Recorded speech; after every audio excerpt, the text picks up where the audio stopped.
Koronga jonge sechegi makore timo ikruok mar yawo skunde kiny chieng' wuok tich. Jonyuol mathoth mane ochopo e dukni mag nyiewo mwandu ma jopuonjre dwaro. Ywago nengo mwandu go magikoni sani oidho malo. E gweng' ma Likoni e kaunti ma Mombasa, jonyuol mathoth mane ochopo e dukni mag uso mago mag wuoche ne oywago bei magikoni oidho. Kata kamano, wek dukni go bende okoni okang' mar chwalo nengo en kaluwore gi ng'awruok mano mar nengo gigo eka bende osebed ka iloso godo wuoche ma kamago.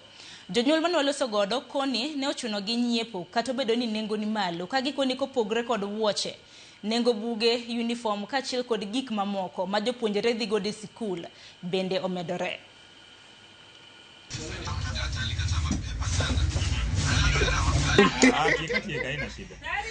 Last week batwa na nyo wuor ka bei man piny. To sani ka duogo tayudo ka kendo wuor beche ni malo saidi. Na expect na biro nyewo wuor kada shilingi 800 kang'eny.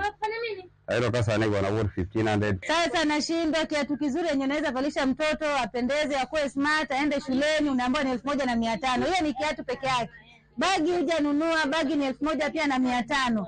Ukienda kutafuta kitabu kimoja unapata kitabu exercise book ni 50 shillings. Huyu anaenda grade 8. Haizi enda bila vitabu, haizi enda bila viatu. Na kuna zile set book za kununulia. So yani mambo ni mingi, hakuna pesa.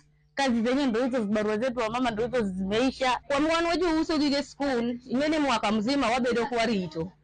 Lakini sani to koro ene sawa.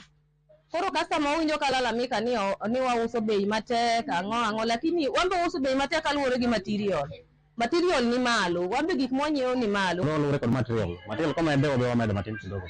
But ng'eny ma diere season kama gima medo kata kidhi ng'ado gari do ko idho, oka uniform gari do ko idho, so obewa medo matin kidogo kaluwore kod material kwa idho.